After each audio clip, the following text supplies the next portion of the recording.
Anyway, got our domes in from BDX. We're just going to run 37 cc's. I was going to drop down to 35 cc's, but I don't think that's going to be necessary. So I'm going to keep running with the 37 cc domes.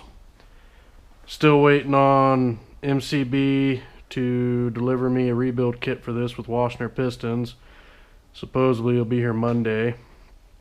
I haven't cleaned anything yet because I've been at work, but I figured we'd go over my contraption here for cleaning fuel injectors on these basically any port injection fuel injector. It should work on pretty well. Here we got our 9-volt battery as our power source. We're just using a set of 3 lead extendable leads. We're only going to use 2 leads off of them. All we have here is a 1/4-inch brass plug, 1/4-inch national pipe thread going to a section of hose with 2 clamps on it. We remove the O-rings from both sides of the injectors, and then we're just using some alligator clips to clamp down our power, and then we're just using the ground to pulse the injector. Inside this cap, it's drilled just big enough for this plastic straw to go through, and then there's just some 5-minute epoxy holding that straw in place and creating that seal.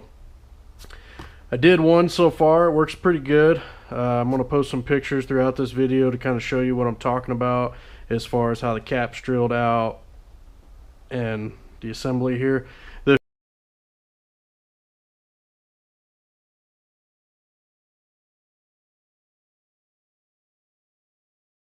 straw protrudes slightly above the cap on the inside. That way you can get some epoxy all the way around it without it going down into the discharge on the straw.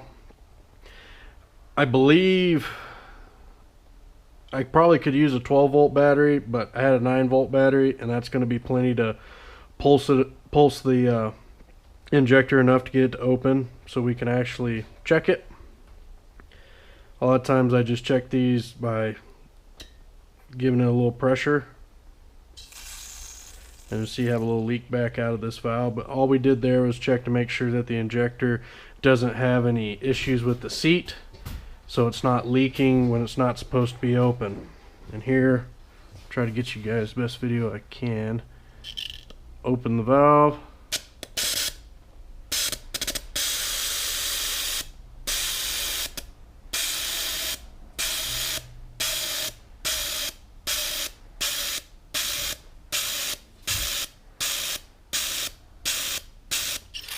And we'll just sit and pulse that injector to run some cleaner through it and get that spray back to where we're supposed to. I do run 91 octane 10% ethanol fuel in all my sleds. That's what all these sleds are rated for in the manual, and high test fuel is just not something I'm willing to deal with. This injector is already pretty clean, so there's not any debris in it, but when I first did it, it was pretty nasty. And all that does is help dissolve those deposits inside the injector, so you keep your spray pattern good, so you don't lose any power on the top end.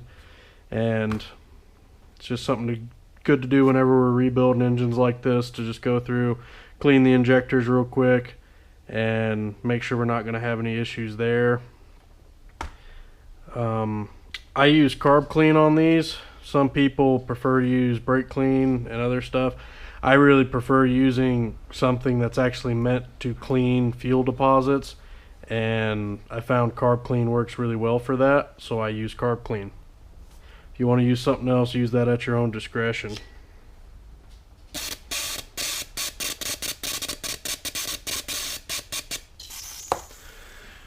That's pretty simple. That's all there really is to it. This is not a very complicated setup or a system. As you can see here, we're using just some 5/16 fuel line, a 1/4-inch national pipe thread plug with a hole drilled in it, and 2 hose clamps. It's a very simple setup. It works pretty good. Should have, we're going to do a full assembly on this on camera once I get all the parts and get everything cleaned up. more than likely going to get that filmed around the new year, so be looking for that video pretty soon. And thank you guys for all the views and comments and likes and subscriptions I've been getting. I really do appreciate it. And we'll catch you on the next one.